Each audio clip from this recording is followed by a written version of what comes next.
fists halted my movement. Straps. Manon had never come to me when the Fae held me prisoner. He was the reason they tortured me, the reason they carved flesh from my bones day after day, the reason my power felt sluggish in my veins. Because of him, I was only a shade of my former self. "You're not here. This isn't real," I whispered, my lips cracking. The metallic taste of blood flooded my mouth. Manon's smile faded, the loving expression in his eyes melting away to be replaced by something bitter and twisted. I blinked, mostly in an attempt to protect myself from the vitriol in his gaze. But it served another purpose. When I looked at him once more, I saw him for what he truly was.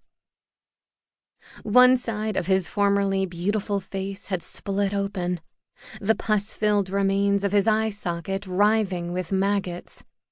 He hissed, his thin, blackened lips stripping back from his rotted teeth as he jerked away from the shimmering bars of the cage I had trapped him inside. His gnarled hand fell away from me, and I was no longer pinned to the dungeon wall in Faerie.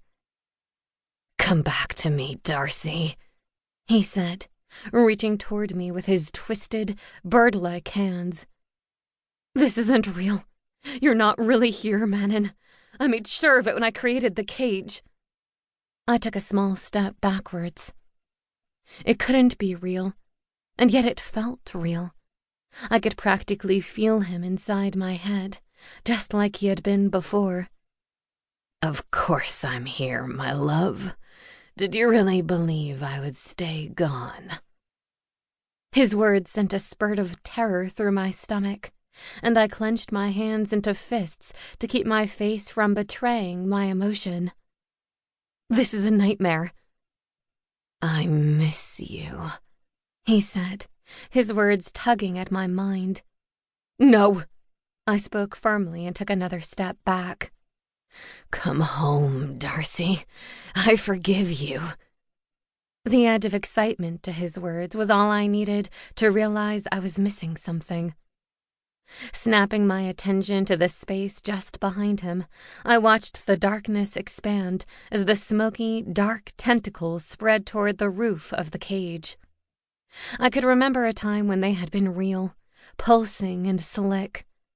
What was he doing? "I need you, sweetheart. Look at me," he said, attempting to draw my attention away from the horror unfolding before me. The tentacles moved around him, unrestrained by the cage, pushing through the bars, reaching, searching for something only they understood.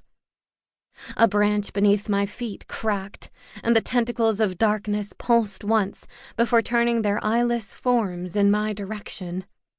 When they surged forward, a scream bubbled up through me, erupting from my mouth as they grabbed my body and lifted me from the forest floor. "Come home to me, Darcey. I need you." Manon reached for me once more.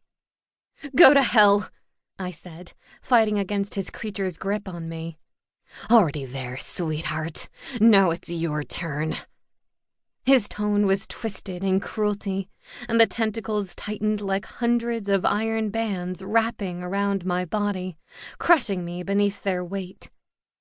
"Time to share," he said, and the tentacles' tips were suddenly covered in hundreds of tiny mouths, each filled with razor-sharp teeth that, at his command, struck my skin and bit deep into my flesh. Pain tore at me, and what little power I had left flowed toward the creature that was attempting to drain me. Something heavy hit my chest, and a large yowl cut through the sounds of slurping coming from Manon's creature. My eyes sprang open, and I found myself staring up into the large green eyes of the ginger terrorist, as she was still known. Sweat clung to my body, drenching my t-shirt. Picking up the kitten, I cradled her against my chest, stroking her soft fur in an attempt to slow the frantic beating of my heart. I felt a burning sensation.